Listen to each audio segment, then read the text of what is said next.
Chers abonnés, bonjour. Depuis 2 jours, la liturgie, surtout l'Évangile, nous parle de l'Esprit qui souffle où il veut, et preuve en est que le même Esprit souffle dans tous les médias chrétiens de toutes les obédiences, puisque les mêmes mots reviennent dans la bouche des prêtres, des pasteurs et de différents intervenants. Donc je vais travailler sous l'inspiration de cet esprit, à savoir sans filet. Précisément aujourd'hui, des textes nous parlent également du désir.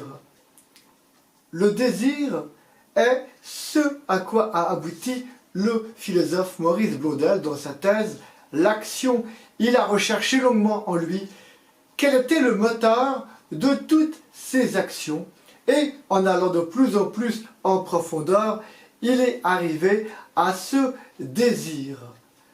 Ce désir n'est pas, comme on pourrait le croire avec une mauvaise lecture de saint Paul, le désir charnel. Et charnel renvoie au mot grec sarx. La résurrection de la chair, c'est sarx et geneto, ça veut dire c'est tout notre être qui ressuscite. Et si vous retournez à la Genèse, Dieu a créé l'homme et femme chair, il ne devait d'ailleurs qu'une seule chair. Et pour tous les animaux, Dieu dit et vit que cela était bon, mais pour l'homme et la femme, que cela était très bon. Donc il y a de saints désirs dans l'esprit, il y a de saints désirs dans ce qu'on appelle la chair, qui n'est pas du tout uniquement le désir sexuel. Donc en allant au fond de nous, on trouve ce désir profond qui est mis en Dieu par lui-même, qui est Jésus lui-même, comme le dit l'auteur du livre En chemin vers la source intérieure, Bernard Hugues, ce que dit aussi le Père Grégoire, avec qui j'ai cheminé sur ce thème, En chemin vers la source intérieure.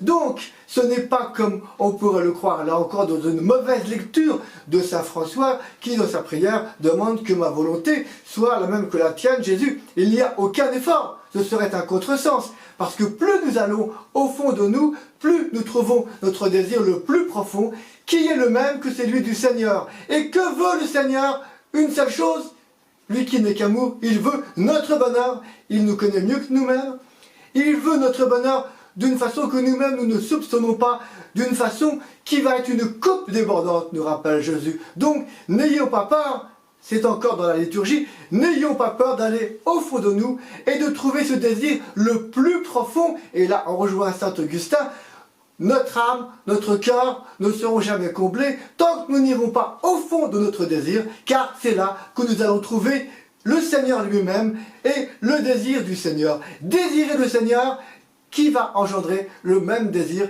que le Seigneur a pour notre existence. À méditer paisiblement.